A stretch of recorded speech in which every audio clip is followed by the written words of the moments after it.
Hi friends, നമുക്കിന്നൊരു ദോശ ചുട്ടാലോ? എനിക്ക് കഴിക്കാൻ ഏറ്റവും ഇഷ്ടപ്പെട്ട ബ്രേക്ക്ഫാസ്റ്റ് ഏതാണെന്ന് ചോദിച്ചാൽ ഞാൻ ആദ്യം പറയുക മസാല ദോശയാണേ. നല്ല ചൂടുള്ള മൊരിഞ്ഞ മസാല ദോശ ചമ്മന്തി മുക്കി കഴിക്കാൻ ഒരു പ്രത്യേക രുചിയാണ് അല്ലേ? അപ്പോൾ എങ്ങനെ ഉണ്ടാക്കുന്നതെന്ന് നോക്കിയാലോ? അതിനായി നമുക്കൊരു പാൻ അടുപ്പത്ത് വയ്ക്കാവേ. പാൻ ചൂടാവുമ്പോൾ വെളിച്ചെണ്ണ ഒഴിച്ച് കൊടുക്കാവേ.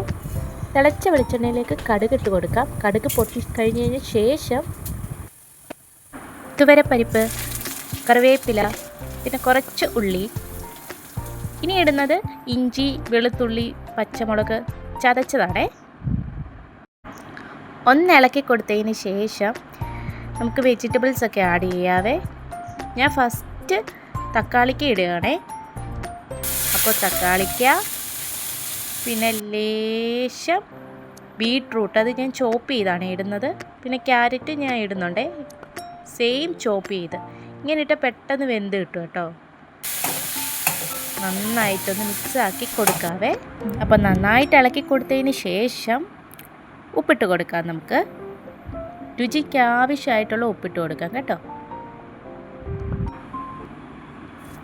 പിന്നെ മഞ്ഞൾപ്പൊടിയാണ് ഇട്ട് കൊടുക്കുന്നത്, പിന്നെ ലേശം പെരുംജീരകപ്പൊടി, പിന്നെ മല്ലിപ്പൊടി. ഇത്രയേ ഇട്ട് നന്നായിട്ടൊന്ന് ഇളക്കി കൊടുക്കാം. ആ പച്ചമണമൊക്കെ ഒന്ന് മാറട്ടെ. ഇനി നമുക്ക് വേവിച്ച് വെച്ചിരിക്കുന്ന ഉരുളക്കിഴങ്ങ് ഉടച്ചതിട്ട് കൊടുക്കുകയാണേ. നന്നായിട്ട് മിക്സാക്കി കൊടുക്കുക. അപ്പോൾ മസാല ദോശയുടെ മസാല ഇത്രയേ ഉള്ളേ. ഇനി നമുക്ക് ദോശ ചുട്ടാലോ? അതിനായി കല്ലടുപ്പത്ത് വയ്ക്കാവേ.